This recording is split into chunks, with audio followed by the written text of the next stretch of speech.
That is the फंडा of life. Success उन्हीं को मिलता है जो इस स्ट्रगल वाले मोमेंट से आगे निकलने की सोचता है। जब भी आपको लगे कि आपके सिर पे बहुत मुसीबत है, जब भी आपको लगे कि आप हर तरह से गिर चुके हैं, जब भी आपको लगे कि आपके पास कोई ऑप्शन नहीं है, तब एक चीज आप अपने दिमाग में लाइएगा कि यही मोमेंट है जहां से आपकी तकदीर बदलने वाली है। क्योंकि डायमंड जो होता है वो जितना ज्यादा घिसता है उतनी ज्यादा उसकी वैल्यू होती है। सोना जो होता है वो जितना ज्यादा तपता है उतनी उसकी वैल्यू होती है। अगर आप जिंदगी में तप रहे हैं, अगर आप जिंदगी में घिस रहे हैं, अगर आपको लग रहा है कि आप हर तरह से मुसीबतों में गिरे हुए हैं, तभी आपकी जो वैल्यू है वो बढ़ने वाली है।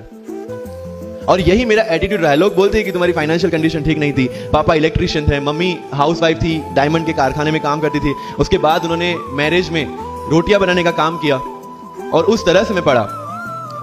लेकिन जब मुझे पूछा जाता है कि ऐसी कौन सी चीज है आपकी लाइफ में जो आप बदलना चाहते हो, एंड आई सेड नथिंग। क्योंकि वो चीजें नहीं होती मेरी लाइफ में तो शायद आज आपके सामने में नहीं होता। तो अगर लाइफ में प्रॉब्लम्स है, अगर लाइफ में स्ट्रगल है, जैसे सर ने बताया struggle is part of life, and I strongly believe in that. क्योंकि अगर हम दिल्ली में थे, मेरे दोस्त के साथ में निकला बाहर घूमने, बोलता यार ऐसी लाइफ चाहिए, कोई मगजमारी नहीं, आराम से बैठते हैं पूरे दिन एसी वाले कमरे में, बहुत सारे पैसे है और कोई टेंशन नहीं, ऐसी लाइफ चाहिए मुझे। मेरे पास ऑप्शन है। तो क्या बोला, देख सामने एटीएम का रूम दिख रहा है, एसी वाला कमरा है, बहुत सारे पैसे, कोई मगजमारी नहीं, जॉब ले ले। क्यों आईएएस आईपीएस में दिमाग खराब कर रहा है? अगर स्ट्रगल नहीं चाहिए तो you have to compromise with that life. जब भारत वर्ष का सपना चंद्रगुप्त ने देखा, चाणक्य ने देखा, और उस भारत वर्ष को बनाने के लिए जब ये संघर्ष जारी था, और तब नंद के राजा धनानंद की डॉटर दूरदराज से चंद्रगुप्त को प्यार हो जाता है, और जब चाणक्य उनको बोलते हैं कि नहीं तुम्हें उससे दूर रहना है, और तब चंद्रगुप्त बोलता है आचार्य कभी कभी सोचता हूं कि जिंदगी में या ये भारत के सम्राट बनने के लिए इतना त्याग, इतना बलिदान ना देना होता तो। और तब चाणक्य रिप्लाई करते हैं तो हर कोई भारत का सम्राट होता। This is the fundamental rule of life, attitude. और not for UPSC, for life even. Because when I am speaking in front of you in Hindi and English, to be very clear, I belong to rural background of Gujarat, और मेरा study जो हुआ है वो पूरा Gujarati medium में हुआ है, गवर्नमेंट स्कूल में। 12th तक का स्टडी मेरा गवर्नमेंट स्कूल में हुआ है, गुजराती बोर्ड में, गुजराती मीडियम में। And yet I can give my UPSC interview in English in Delhi and score such marks. Where did it come from? कहां से आता है ये?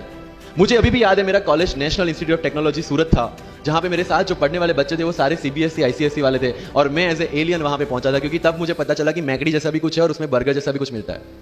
That was my first exposure to any metro city. And जब मैं उनसे interaction करता था और इंग्लिश बोलने की ट्राई करता था, जो जैसे संजू मूवी में इंग्लिश दिखाया गया है गुजरातियों का, जो जीरो को जीरो बोलते हैं, उसी तरह I was also like that. Mother tongue influence आ जाता है, it's very obvious. So I used to speak notes and not notes, or door and not door, or don't and not don't. So they used to make fun of me. Safin, it's not don't, it's don't. Okay, fine. I had two options. Either I stop speaking English with them or improve on that and go ahead. I decided the second option. When I started my preparation of civil services, जो English medium में करनी थी, वाजीराम में मैंने coaching किया, जहां पे पूरा इंग्लिश मीडियम में था, सारे सब्जेक्ट्स मेरे लिए नए थे। I started from the scratch. I started from the English medium NCERT of standard 5 and 6, Gujarati dictionary, Gujarati to English dictionary, and then I started my preparation. कभी कभी ऐसा होता था कि द हिंदू का पूरा एडिटोरियल पढ़ लिया और उसके बाद आई वाज लाइक कि मैंने क्या पढ़ा। ये होगा, सबके साथ होगा। बट उस जगह अगर आप टिक गए, उस जगह अगर आपने पेशेंस रखा, उस जगह आपने अगर सर्वाइव कर दिया, तो इस एग्जाम में भी सर्वाइव कर जाओगे। क्योंकि यूपीएससी की जो रेस है उसमें कभी भी खरगोश नहीं जीतेगा, इसमें जीतने वाला ऑलवेज कछुआ ही होगा, जो स्लो बट स्टेडी रहेगा। लग जाते हैं 5 साल भी लग जाते हैं, 7 साल भी लग जाते हैं, 9 साल भी लगे हैं लोगों को एग्जाम क्लियर करने के लिए। लेकिन बिलीव में जब रिजल्ट आएगा ना, तो वो सारा सेक्रीफाइस आपको वर्थ लगेगा। आप पढ़िए लोगों के इंटरव्यूज। मैंने क्या किया कॉलेज के 4 साल में, I went through each and every interview of UPSC toppers on YouTube.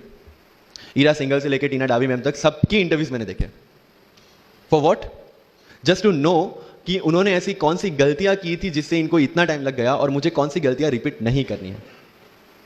क्योंकि चाणक्य ने कहा है कि दूसरों के एक्सपीरियंस से जो सीखते हैं ना, वो जल्दी आगे आ जाता है, क्योंकि खुद सब कुछ अनुभव करके सीखने के लिए जिंदगी काफी छोटी है।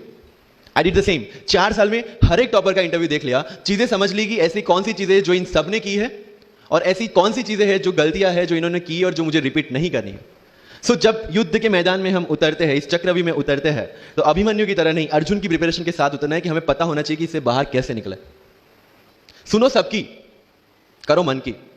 This is applicability of your mind, क्योंकि आपकी स्ट्रेंथ, आपकी वीकनेस आपसे ज्यादा अच्छा कोई नहीं जानता, आपके पेरेंट्स भी नहीं, आपका सबसे क्लोज टीचर भी नहीं। आपको 3 बार चीजें पढ़ के समझ में आती है, किसी को 5 बार पढ़ के समझ में आती है, किसी को 1 बार समझ में आ जाती है। But I want follow the same path जो आगे लोगों ने फॉलो किया, वो मेरे लिए बना ही नहीं। I have create my own path. Getting my point? Yes no? That's all. Sir कितने घंटे पढ़े? 1 टेस्ट। रात को जब सोने जाते हो अपने आप से पूछो कि आज के दिन में कितना टाइम वेस्ट किया। वो वेस्ट होता टाइम जब कम होता दिखे, समझ लेना कि you are on the right track. Never ever go with the quantity parameters. 2 chapter खत्म करने हैं, 5 चैप्टर खत्म करने हैं, 15 घंटे पढ़ना है। No, it's very mechanical. You have to be very careful about this things. And one very very clear thing which the classmates of mine have done the mistake, never go for any shortcut. It will never help you in UPSC. लोग क्या करेंगे?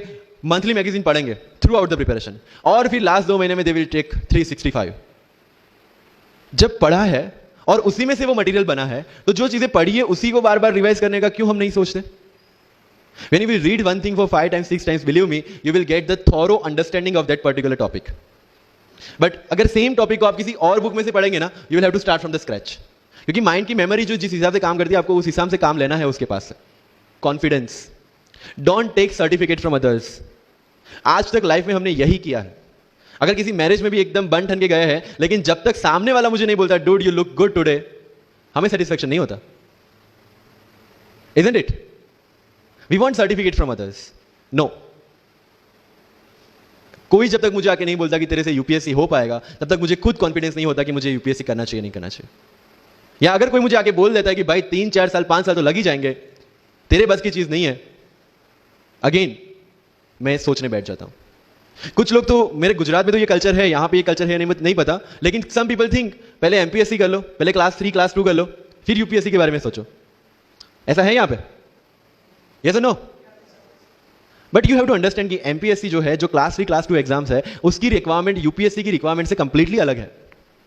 अगर MPSC ये पूछता है कि statue of unity कहां बना है, या किसने बनाया है, उसमें कितना केजी गोल्ड यूज हुआ है, या उसका आर्किटेक्ट कौन था, UPSC will ask statue of unity होना चाहिए या ना होना चाहिए। This people will ask you Panipat का फर्स्ट बैटल कहां पे हुआ था, सेकंड कहां पे हुआ था, थर्ड कहां पे हुआ था, कौन जीता था, कौन हारा था, कहां से आए थे। यूपीएससी विल आस्क यू सारे बैटल्स पानीपत में ही क्यों हुए थे। करो, हर एक प्रॉब्लम के लिए we have the solutions and we have the examples, जिन्होंने अलग अलग तरीके से प्रिपरेशन की है। All India rank 2 Anu Kumari madam 1.5 साल 2 साल के लिए अपने 2.5 साल के बच्चे को अपने से दूर रख के प्रिपरेशन किए at the age of 31 and she could become the IAS। या you can take the example of Ummul Kher, कि जिसको 8वीं क्लास में घर से निकाल दिया, ये बोल के कि हमारे घर में बच्चियां 8वीं से ज्यादा नहीं पढ़ती, और उसी झोपड़पट्टी में रह के उसने पढ़ाई की, बच्चों को ट्यूशन दिया, 3 दिन 4 साल पुरानी रोटियां खाई, और उसके बाद भी जवाहरलाल नेहरू यूनिवर्सिटी में से पीएचडी करके फर्स्ट अटेम्प्ट में यूपीएससी में ऑल इंडिया रैंक 400 समथिंग लेके आज शी इज डूइंग IRTS की training. And with the genetical disorder की उसके जो बोन डेंसिटी वो काफी कम है, तो आज तक 16 से 17 तो उनके ऑपरेशन हो चुके हैं। Do we have any kind of limitations like this? कोई जेनेटिक डिसऑर्डर, या घर से निकाल दिया गया हो, या खुद मजदूरी करके पढ़ना है? No. Then what are the problems? All problems are here. अगर मैंने ये सोचा होता कि अब एक्सीडेंट हो गया, मेरे से नहीं लिखा जाता, नहीं लिख पाता मैं। मुझे किसी ने पूछ लिया कि सफीन हसन के अचीवमेंट्स इतने हैं, इतना सब कुछ अब मतलब पा लिया है, what is a failure in life? And I said there is no failure in my life, there are certain experiences in my life. If you want to make it success or failure, it's in your mind. अगर किसी चीज आपके साथ कुछ हुआ, उसमें से सीख के आगे बढ़ने का एटीट्यूड आपके पास होगा, यूपीएससी इज ऑल योर्स।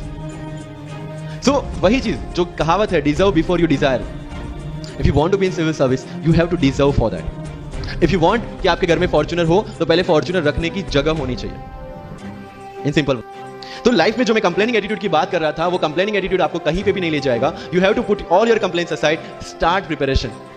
क्योंकि आज तक दुनिया ये मानती थी कि एक भी शब्द बिना बोले हम अपनी बात एक्सप्रेस नहीं कर सकते। तब हमारे साथ थे चार्ली चैपलिन, जिन्होंने एक भी शब्द बिना बोले सारी दुनिया को एंटरटेन किया। आज भी दुनिया जब ये मानती है कि सिर्फ औरतें अच्छा खाना बना सकती है, हमारे सामने संजीव कपूर, जिन्होंने पूरी दुनिया को भारत का स्वाद चखाया। आज भी अगर दुनिया ये मानती है कि अकेले इंसान से कुछ नहीं हो सकता, हमारे सामने महात्मा गांधी, जो अकेले चले थे और पूरा देश उनके पीछे चला था। आज भी दुनिया अगर ये मानती है कि धनवान बनने के लिए धनवान घर में पैदा होना जरूरी है, हमारे सामने धीरूभाई अंबानी, जिन्होंने पूरी दुनिया को एक सपना दिखाया, कर लो दुनिया मुट्ठी में, और आज रिलायंस इंडस्ट्री वर्ल्ड की और इंडिया इंडिया की सबसे बड़ी इंडस्ट्री है। आज भी दुनिया अगर ये मानती है कि हम कम एज, ज्यादा एज में कुछ नहीं कर सकते, हमारे सामने अमिताभ बच्चन जो आज भी एक साल में 3 ब्लॉकबस्टर मूवीज देते हैं। अगर आप ये मानते हैं कि सिविल सर्विस में आने के लिए आपका बैकग्राउंड होना जरूरी है, आपके सामने Shahrukh Khan without any background आज भी बॉलीवुड का बादशाह है। अगर आज तक दुनिया ये मानती थी कि हम सिर्फ धरती पे रहने के लिए बने हैं, हमारे सामने नील आर्मस्ट्रॉन्ग जो चंद्र पे जाके आए, आज तक हम ये जानते हैं कि हम क्या है, हम क्या बन सकते हैं, ये जानने का टाइम शुरू होता है अब। Thank you so much.